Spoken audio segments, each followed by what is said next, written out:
morning and welcome back to the lecture series on refugee migration diaspora. So, today we are going to start our discussion with a new topic, a story by Ismat Chugtai. So, today we will understand displacement through the lens of Ismat Chugtai's very well known short story titled Jade, which is translated to English as Roots. Ismat Chugtai, who lived between 1915 till 1991, was an Indian Urdu novelist, short story writer. She was also a liberal humanist and a filmmaker. Beginning in the 1930s, beginning her writing career in the 1930s, Chugtai wrote extensively on themes including female sexuality and femininity, and she also reflects on the topic of class conflict through many of her artworks. And her approach is often from a Marxist perspective.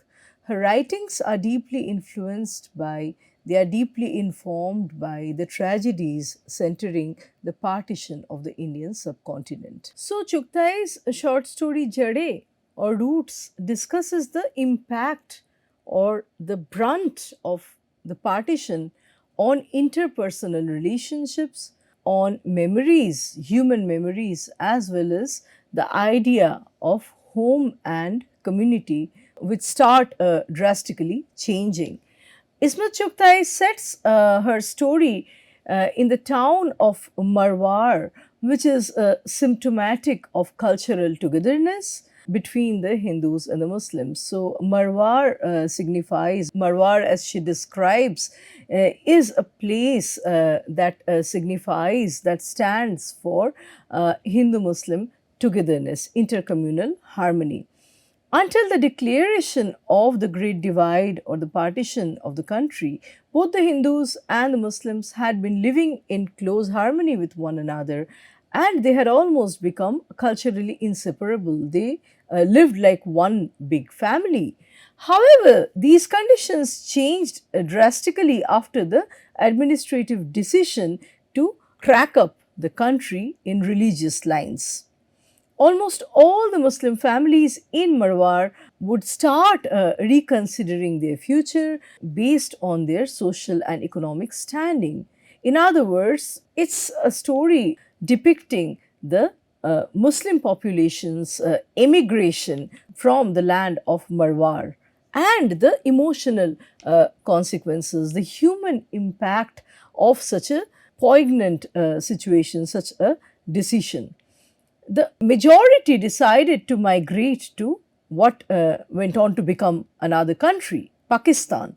Majority of Muslims emigrated to Pakistan, and we see that the narrator of the story is a member of one such well-to-do joint Muslim family, and in the course of the narrative, the family is shown as packing their bags and preparing to leave India. So, Jade or Roots centers around the narrator's Muslim family and their relations with the neighboring Hindu family, whose head is Rupchand. So, despite their religious differences, both these families would share strong bonds of love, friendship, camaraderie, and they stood united like one human family. And the question of religion would hardly create a wall or wall off the two families, wall off the members of the two families. So the question of religion would not play a factor in separating the two families, the Hindu and the Muslim family. Rupchand was the family doctor of the Muslim family, and his friendship with the narrator's Abba or father was highly respected by both the families, right? However, the conditions change overnight when the news of partition comes.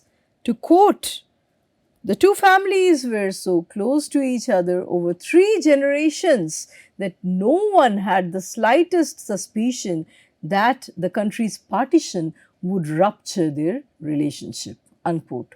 Critic Vinod K. Chopra suggests that the partition, violence, and hatred created a gulf between those who had lived together happily, sharing one another's joys as well as sorrows. So, one day someone is a well off denizen only to be reduced to a refugee, only to be changed, into refugee status the other day, right? So people would have to leave their belongings, their havelis, their mansions, sprawling mansions behind, and, come to a new country that would become their nation now, in rags, almost with nothing, right? There have been stories of so many such families who had to be displaced in an emergency situation, and they would often travel without anything. They would just leave all their valuables behind in their homeland. So the distance between the families, coming back to Jade, we see that the distance between the two families gradually grow. It starts showing slowly, following one event after the other, and it all begins with a minor squabble, a minor fight between the children from both the families. And this fight gradually extends to a fight among the adults. Just like we see in the case of the larger nationalist politics, the politics at the level of nation, we see that the major politicians are actually devising, or they are considering partition as an option. And this news does not reach the remote parts of Indian subcontinent. Till a long time, the villages, the suburban areas, the very remote and interior parts of India, people living there, they are not sure what will be the future of their country after the British quit, after the British leave. It is only after a long period of waiting and surmising, that people come to know that indeed the Radcliffe line would pass through certain areas. So, especially this becomes this kind of a dilemma is something that the borderlands are facing, right? Borderland culture is something that is an important part of our discussion in this course. We see that borderland is almost like a third space. They belong to neither of the two countries. They are almost like the Toba Tek Singh. It's almost like the Toba Tek Singh syndrome that the borderland culture or the borderland people are facing or suffering. They don't know which side they belong to until a long time. So, the decision of partition, the consequence of partition reaches vertically down from the elite sections who are directly in touch with the nation's politics down to the grassroots people much later. So, in the tail end of the entire process of displacement, we see that the Dalit sections, the grassroots people who are already impoverished, who are already a destitute section, are making a move. When there is no other option left, the Dalit sections also shift their base, they move to another country. So, here, however, in the case of Chughai's story, we see that the backdrop is that of, two well to do families. This is generally an aristocratic or a well to do background that we are dealing with. And the two families suddenly develop a cold relationship. Families that had been, friends for 3 generations together. It begins with a fight among the children, and this fight, this bitterness is extended among the adults before long. So, it was finally decided that the entire Muslim family would have to migrate to Pakistan. However, when all the members of the family begin to pack, we have the character of the elderly lady, Amma, or the mother, the eldest member, the oldest member rather, who declares that nothing can make her leave her own home and migrate to a new land. So, narrator's mother very clearly states that she will not move from her Haveli.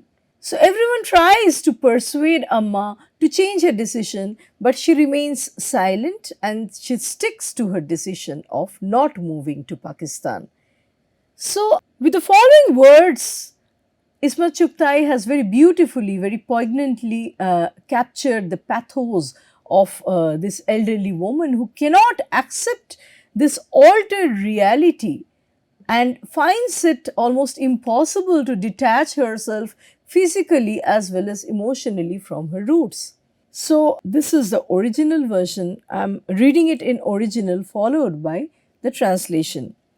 अगर मेरी कम सुखन अम्मा की ज़ुबान तेज़ होती तो वो ज़रूर कहती, अपना वतन है किस चिड़िया का नाम लोगों, बताओ तो वो है कहाँ अपना वतन, जिस मिट्टी में जन्म लिया जिसमें लोट पोट कर बड़े पले, वही अपना वतन ना हुआ तो फिर जहाँ 4 दिन को जाकर बस जाओ वो कैसे अपना वतन हो जाएगा, और फिर कौन जाने वहाँ से भी कोई निकाल दे, कहे जाओ नया वतन बसाओ, और ये वतन उजाड़ने और बसाने का खेल कुछ दिलचस्प भी तो नहीं, वतन न हुआ पैर की जूती हो गई, ज़रा तंग पड़ी उतार फेंकी दूसरी पहन ली, मगर वो खामोश रही और उनका चेहरा पहले से ज़्यादा थका हुआ मालूम होने लगा, जैसे वो सदियों से वतन की खोज में खाक छानने के बाद थक कर आन बैठी हो और इस तलाश में खुद को भी खो चुकी हो.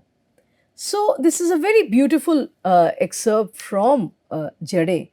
When translated to English, if my taciturn Amma had a sharp tongue, she would have retorted with the following lines. What's this strange bird called our land? Tell me, where is that land? This is the place where one was born. One grew up in body and mind. If this cannot be one's own land, then how can the place where one simply goes and settles down for a couple of days be one's land? And who knows whether one won't be driven out from there as well and be told, go and inhabit a new land. There was a time when the Mughals left their country to inhabit a new country, and today you want to establish a new one, as though the land is no better than a pair of shoes. If it gets a little tight, throw it away and get a new one. So we see this turmoil, this inner turmoil that Amma is undergoing. Critic Sara Suleri says that men live in homes, women live in their bodies, right? So basically, in terms of property rights, men own the homes.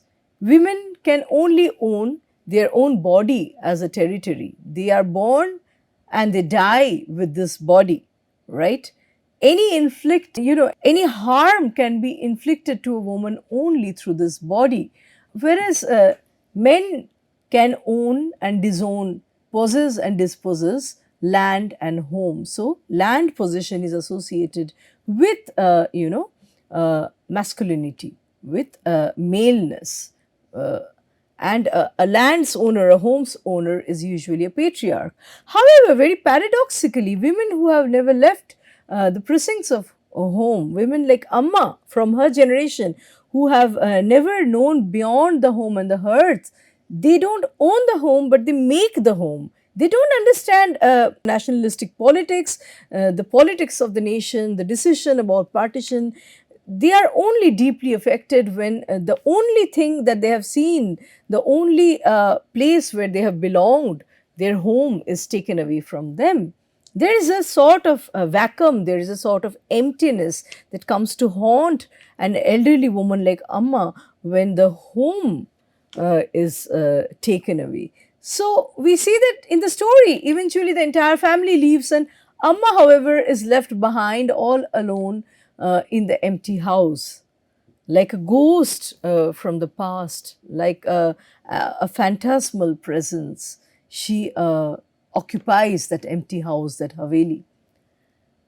Now, despite the difference between the two families, So we see that despite the differences between the two families, the patriarch from the Hindu family, the immediate neighbor, Rupchand, who had been a mute witness to the departure of the entire family, finds it impossible to remain calm anymore. So, because they had shared this warmth, this love for such a long time, it becomes very difficult for Rupchand, who is also the family physician, to stay mute when he finds that the entire Muslim family, their immediate neighbor, have left, they have emigrated. So Rupchand's wife, we see, she silently goes over to meet Amma, who is staying alone, and both the women spend the night together in silence. Following the entire family's departure, Amma is accompanied by Rupchand's wife. While silently mourning over the situation she had been left in, Amma finally falls asleep, and when she awakes, her world has changed once again. Surupchand has brought back her entire family, and the bonds of mutual love and respect have proven themselves stronger than any communal rife, any communal divide. So, this is a story where we see that friendship and good relationships, good feelings, humane feelings actually triumph over any intercommunal divide and sense of hostility. So Rupchand brings back the entire family, and so Amma's dreams in a way are fulfilled. In this story that is written by Ismat Chugtai, we see that the desperation of the narrator's mother is very strongly felt through Chugtai's words. Her desperation to stay back in the home where she has belonged for, where she has lived, where she belongs since so many decades. So we see the desperation of the narrator's mother to stay back in the Haveli, in the house where she has lived for so many decades, the house that she has, she has converted into a home, the house that she has given the shape of a home. The narrator's mother cannot even imagine leaving her house and the place where she was married. She married and came into this house, and many women from that generation would believe that they would leave the house only in a coffin, only their dead body would leave that house, not before their death can they leave their husband's house, husband's ancestral house. So the house that she stayed in was filled with so many different memories, so many fond recollections, memories of her marriage, the death of her husband, the cacophony of her children, and the buried umbilical cords in the courtyard. So, with the umbilical cords, it is almost, suggested that her own umbilical cord is almost tied to this land, and it's very difficult to sever it, to cut it off. The memories have seeped into the land. It has actually interspersed, intermingled with the land on which the house is built. And so to leave it behind for another land does not seem acceptable to her. It's something that makes an old woman, an aged woman, lose her dignity when she has to leave behind all the memories, and that's all that she has at that age. The memory of her husband, her children, their umbilical cords, when she leaves everything behind and she has to travel to a new land, that makes her feel like a destitute in the true sense of the term. So, in the short story Roots, the narrator's mother is attached to her private space where she has lived all her life, wherein she refuses to leave her house. We see the aspect of a feminine time when we hear her talk about the house after her family has left her behind. So we see that here we are talking about two kinds of time or temporality. One is the masculine time, the time which records the formal, incidents, the formal incidents before, during, and after the partition, the the chronological events that lead up to the partition, that precipitate the process of partition. And men and masculine activities actually transpire this process, they materialize this process. Women are away from this politics, they belong to the home and the hearth, they make up the home and the hearth. So the feminine time comprises the time inside of the house, spent with the the female folks, the kin, the children, the kind of parallel personal life that is going on even at the time of partition. For certain members of the society, like the children and the women, it is still unfathomable, it is still unbelievable that partition will indeed take place. Indeed, they have to leave behind everything that they have grown up with, everything that they have grown up seeing and believing, right? So that comprises the feminine consciousness, the familial side, the personal sensibilities, the humane side, that we parallelly have. The human impact of partition, one could say, is an offshoot of this feminine time. When we understand the feminine time, we understand partition from a very personal axis, through the personal coordinates. So in Chughtai Roots, the narrator's mother talks about the umbilical cords that are buried in the courtyard, and she is talking about the delivery of her 10 children in a particular holy room, as well as the death of her husband. The land is almost redolent with, the land is pregnant with memories, memories of people that she calls as her own, her family. And she had been married to her husband for 50 years. So 50 years of togetherness, so many different kinds of memories, fond memories. How can an elderly woman leave all these things behind and at that advanced age move to a new land that people call as Pakistan at the fag end of her life? It's something that robs away, that robs her dignity, her sense of belonging, her sense of being, her sense of existence. So her family leaves despite all these memories of the households. They are taking a pragmatic decision, like many other families from that time, and they move to the promise of a new land called Pakistan, a land that they have never seen, however, that a land that they have never walked on but only heard about. So people would move to Pakistan, the Muslims would move to Pakistan, and similarly the Hindus would move to India with high hopes, with hopes of employment, a safer life, their property being protected, their lives being preserved, and with a dream, with aspiration of prosperity, right? And also being able to live as a majority people among one's co-religionists. So if one is a Muslim and belongs to Pakistan, then the person is safe in terms of community and religious identity. So the family moves into a masculine time willingly, leaving the comfort of the feminine time or the private space. So when we say that the family moves into a masculine time, we are talking about how the family, adheres with, the family actually gives in to the logic of a partition, which is something that is understood as the need of that moment. Partition is almost a way people are responding to history. People are, the people of Indian subcontinent are responding to the crisis of communal hatred through partition. And so this is a very homosocial decision. This is a decision essentially taken by the administrators, by the political leaders.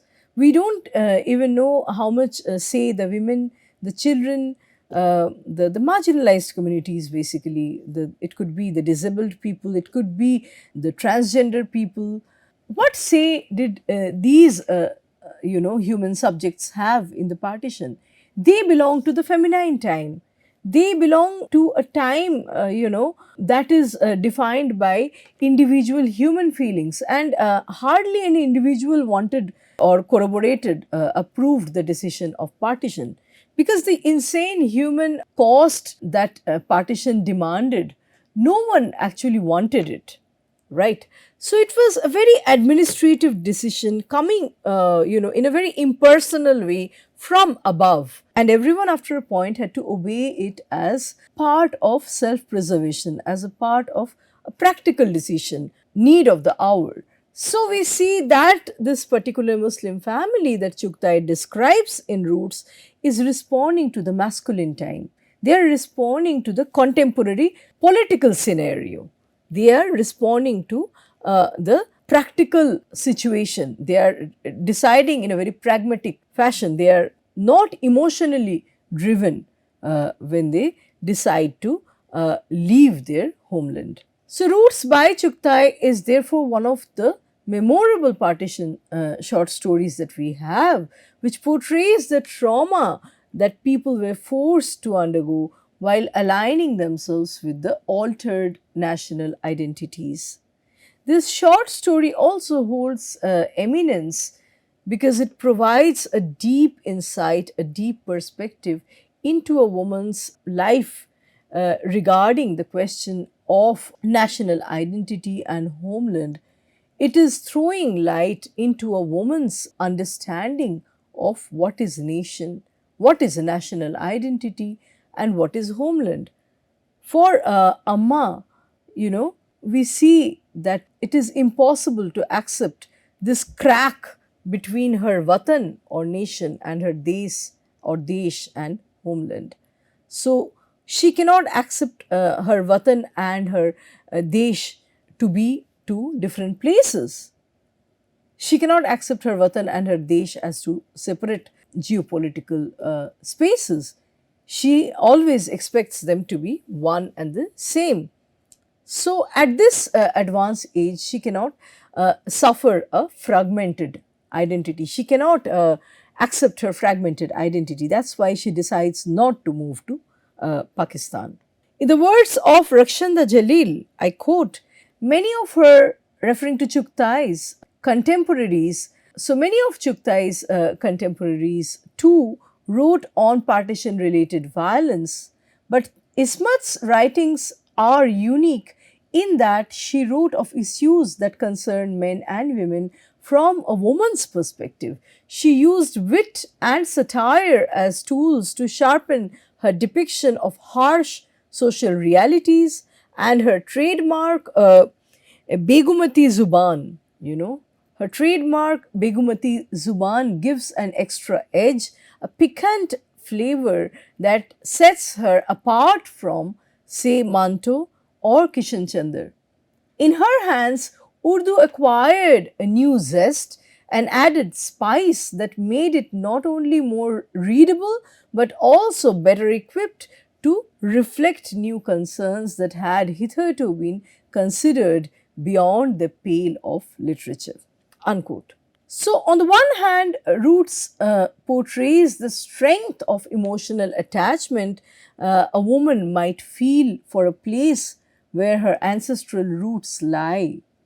On the other hand, the story highlights the strong inter-community ties shared between two families even during a time when the communal riots had flamed both sides of the border and had burnt up not just the land but also the dreams, the aspirations of a united nation forever. Rather, burned down such a dream of a unified nation forever, right? The dream of togetherness, the dream of being able to stay together despite all the differences and hurdles, was burnt down to ashes, to nothingness. And this is where we see that since Chugtai has this Marxist overtone defining and determining her writing, her language, her thoughts, we are also reminded of writers such as Yashpal, who very vehemently pronounce that ye azadi jhoota hai, right? The leftist, writers, the writers informed by the leftist ideology would not accept the partition. They would say that ye azadi jhoota hai. This freedom is a farce. This freedom is a lie, because it's not a freedom for everyone. It's a freedom that comes at the cost of bloodshed, massacre. It demands a huge human cost. So this kind of an independence is not acceptable. It is a moth-eaten form of independence that we are being given, right? So I'll just read, an excerpt again from Chugtai's Jade in original, and then I'll try to paraphrase this excerpt. दोनों खानदानों की मौजूदा 3 पीढ़ियां एक दूसरे से ऐसे घुली मिली थी कि सुबह भी न था कि हिंदुस्तान की तकसीम के बाद इस मोहब्बत में फूट पड़ जाएगी। हालांकि दोनों खानदानों में मुस्लिम लीगी, कांग्रेसी और महासभाई मौजूद थे और मजहबी और सियासी बहसें भी जम कर होती, मगर ऐसे ही जैसे फुटबॉल या क्रिकेट मैच होते हैं। इधर अब्बा कांग्रेसी थे तो उधर डॉक्टर साहब और बड़े भाई लीगी थे, तो उधर ज्ञानचंद महासभाई, इधर मझले भाई कम्युनिस्ट थे तो उधर गुलाब चंद सोशलिस्ट, और फिर उसी हिसाब से मर्दों की बीवियां और बच्चे भी उसी पार्टी के थे। सो अब्बा और रूपचंद जी ये सब कुछ सुनते और मुस्कुराते और सारे एशिया को एक बनाने के मंसूबे बांधने लगते। अम्मा और चाची सियासत से दूर धनिया हल्दी और बेटियों की जहेज़ों की बातें किया करती और बहुएं एक दूसरे के फैशन चुराने के ताक में लगी रहती। नमक मिर्च के साथ साथ डॉक्टर साहब के यहाँ से दवाइयाँ भी मंगवाई जाती थी रोज़, right? So we get picture of one big family. We don't see Hindu Muslim here. What's very interesting here is that at one point the author says Abba Congresi the. At one point things become so polarized that Congress is immediately identified with the Hindus, whereas League, which goes on to become Muslim League, is uniformly, homogeneously identified with the Muslims. Here we see that Abba, the patriarch from the Muslim family, was a Congresi, he was a congressman. He was a Congress loyalist. Whereas Dr. Saab, Rupchand ji, who is a Hindu, was a Leaguey. Unke bade bhai bhi Leaguey the, they would do League. So we get a very heterogeneous picture, a very, discursive understanding of political affiliation, of political ideologies, and then within the same family, this family becomes a microcosm of the nation, where we cannot make direct affiliation, direct association of Hindus with Congress, Muslims with League, and so forth. We see the picture is much more complex. Within the same family, we have Mahasabhai, we have communists, we have socialists, we have congressmen, we have Leaguees, and their kith and kin would also support their husbands, their respective male folk. We see that siyasi, like at one point they say siyasi बहसें जम कर होती थी, पर मगर ऐसे जैसे कि football या क्रिकेट मैच होते हैं. So there would be a lot of political debates and altercations, but in the same manner, with the same sentiment and spirit as we discuss football or cricket match, right? And it would be a very celebratory situation, it would be a very celebratory mood where parallelly we see women folk are also listening to the political discussions. They are talking about their daughter's marriage, they are making spices, and the women are stealing each other's fashion statements. So many things are happening within a family space. It's almost like a family drama that we see, where it is impossible to believe that two communities, Hindus and Muslims, would finally become face off with one another for real and permanently. So the character of Amma in Jade by Ismat Chugtai also harkens back, it brings back our readings of other elderly female characters such as Bebe in Joginder Paul's Urdu story Darugao Pyas, translated to English as Thirst of Rivers. So we see that the old matriarch is very adamant and she carries the Haveli in her mind across the borders. She's carrying the keys of the Haveli on her person at all time close to her heart, and she actually believes that after the disturbances calm down, after the political turmoil passes, it is over, she can go back and reclaim her homestead. So that's why, with that hope, she is carrying the keys of her Haveli on her person at all times. That's the character of Bebe that Joginder Paul depicts. In the normative structure of the society, women are completely identified with their homes, and they would have a very strong sense of belonging for the same. So shorn or deprived of their basic marker of identity would mean an unnatural psychological death, even a social death.